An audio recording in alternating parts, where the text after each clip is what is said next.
Hi, I'm Doc, and welcome to the wonderful world of Pokémon.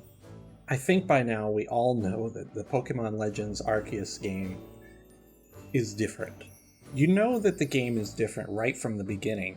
When you start the game, rather than seeing a professor on your screen telling you about the wonderful world of Pokémon, you have this glowing light in front of you instead. Turns out this is Arceus. And Arceus has a mission for you this time. Seek out all Pokémon. Yeah, all Pokémon. The game is literally telling you to catch all of the Pokémon. So after telling Arceus your name and what you look like, you're just kind of floating in space, and so is your phone. And Arceus takes your phone and turns it into something else. We find out later that this is called an Arc phone. Because they called it an Arc phone, that makes me think that the pronunciation of Arceus is Arceus or Arceus, something with a K sound. Some people pronounce it Arceus. I'm not really sure what to go with, so let me know in the comments what you would pronounce it as. In case you need options, we'll go with 1. Arceus, 2. Arceus, 3. Arceus. After meeting with Arceus and falling down to the ground, you discover that you are basically an alien to this world and you fell through what they call a space-time rift. This is not a fact that any of the people that you interact with let you forget.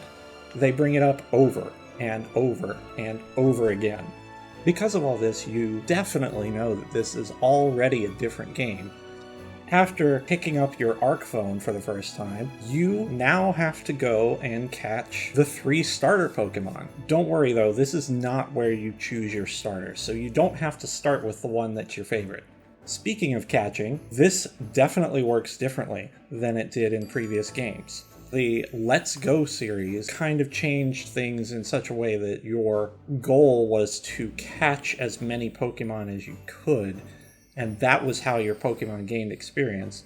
This game takes part of that element and combines it with the way you used to catch Pokemon in the previous games, puts things together, mixes it up a little, and now what you have is basically 2 different ways to catch Pokemon. You can either catch them naturally without battling them, or you can catch them during a battle.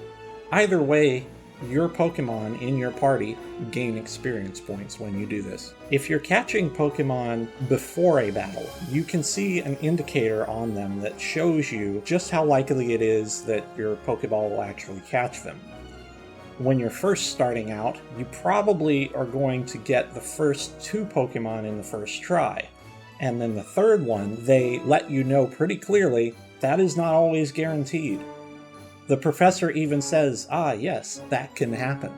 You can catch Pokemon in the traditional way also, by whittling down their HP during a battle. Again, you still have to be careful to make sure that you don't make them faint before you have a chance to catch them, but this is one of the ways that you can catch them as well.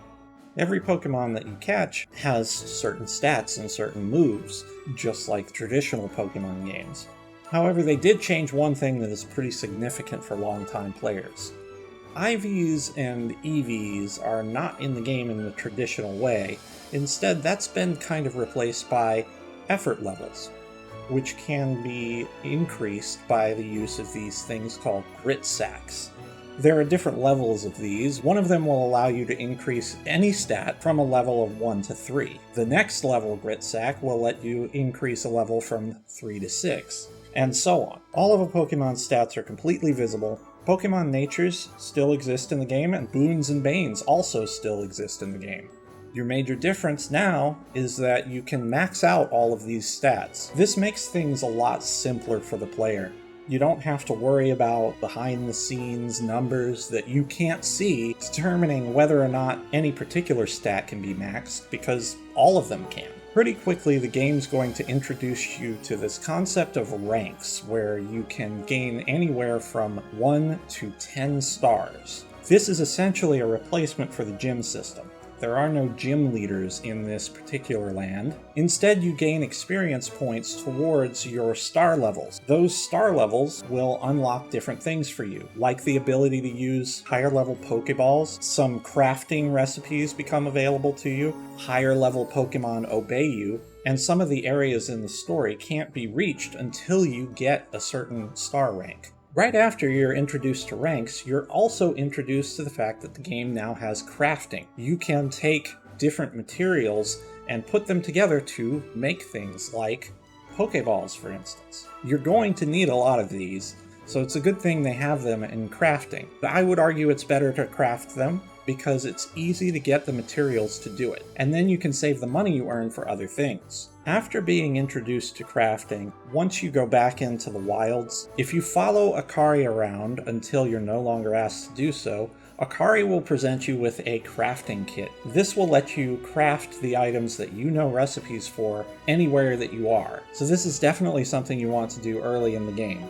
Once you get your Pokédex, you'll notice that this is different too. Instead of the Pokédex only having 2 states per Pokémon, where you have seen the Pokémon and you have caught the Pokémon, now you have different tasks with different numbers of times that you have to do that task, and there are different tasks per Pokémon. Some of the more common tasks are things like you have seen a Pokémon perform a specific move, or you have defeated a Pokémon with a certain type of move, usually the type that they're weak against. When you first look at the task list, this can seem quite daunting, because look at how many times you have to catch this Pokémon.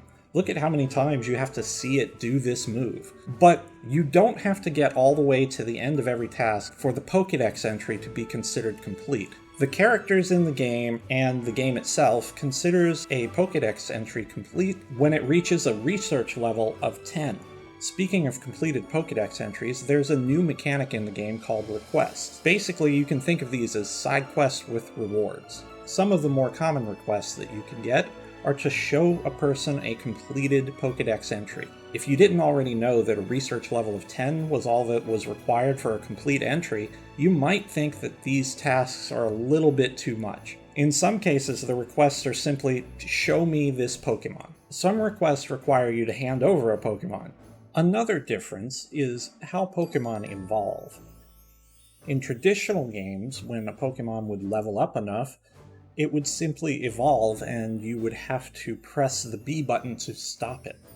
Now, if a Pokémon levels up and can evolve, it shows you this can evolve message in the upper left, and you have to go into the menu and specifically choose to evolve that Pokémon. Personally, I like this change a lot because it means that I am always deliberately evolving my Pokémon and not just when I'm doing something like using a stone. Another new thing is Alpha Pokemon. These are Pokemon who are typically larger, and they have basically laser red eyes. They also have different move sets. It is possible to catch these Pokemon, but since they're higher level, you generally have to have higher level Pokemon to be able to last long enough to be able to catch them. One of the biggest changes, and in my view one of the best changes, is that there are no version exclusives with Pokemon Legends Arceus. You can, in theory, catch all of the Pokemon yourself. It would be a little bit odd for them to tell you to seek out all Pokemon and then not provide you with an opportunity to get all of the Pokemon yourself. So that seems to be what they've done. They have now created a game where it's just the one game and you can get all of the Pokemon yourself. What would you say your favorite change is out of all of these? Go ahead and let me know in the comments. Also, it would help me a lot if you would like the video and subscribe to the channel. That'll let me know that you want to see more videos like this. If you want to interact with me live, you'll find a link to my stream in the description. And if you want to be notified when new videos like this come up, go ahead and click the notification bell. Doing all of these things would help me a lot and would let me get more of this out to you. Let me know if you've played the game yet. Let me know what you thought of it. Let me know what you thought of the changes, if you've experienced them or if you just know about them through a video like this. I want to know all about it. Good luck out there in the wilds of Pokemon Legends.